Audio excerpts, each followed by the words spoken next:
আমি কালকের ভিডিওতেই বলেছিলাম প্যারাগুয়ে কিন্তু একটা অঘটন ঘটাবে, সেটাই হয়েছে। জার্মানি কিন্তু কালকে ট্রাইব্রেকারে প্যারাগুয়ের কাছে হেরে বিশ্বকাপ থেকে বিদায় নিয়েছে। আমি একটা কথাই বলবো ভাই, যারা এই খেলাটা দেখেনি তারা ভালো কাজ করেছে।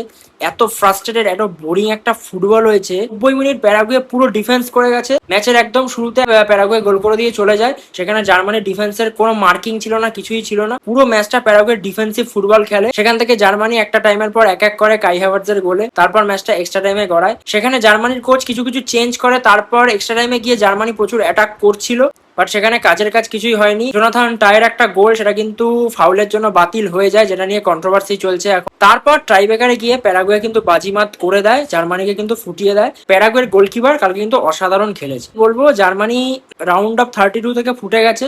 তারা যদি নেক্সট রাউন্ডে ফ্রান্সের মুখে পড়তো তাহলেও কিন্তু একটা বাজে স্কোর লাইন হতে পারতো। অনেকেই বলে যে ল্যাটিন আমেরিকার টিম ইউরোপের সাথে পারে না, তো সেটা দেখিয়েই দিল। 4বারের বিশ্ব চ্যাম্পিয়ন জার্মানিকে তারা ফুটিয়ে দিল, বিশ্বকাপ থেকে নেক্সট রাউন্ডে চলে গেল। যদি ফ্রান্স জিতে যায় প্যারাগুয়ে কিন্তু ফ্রান্সের মুখোমুখি পড়বে। তো প্যারাগুয়ে কতটা কি করতে পারবে সেটা কিন্তু দেখা যাক কি হয়।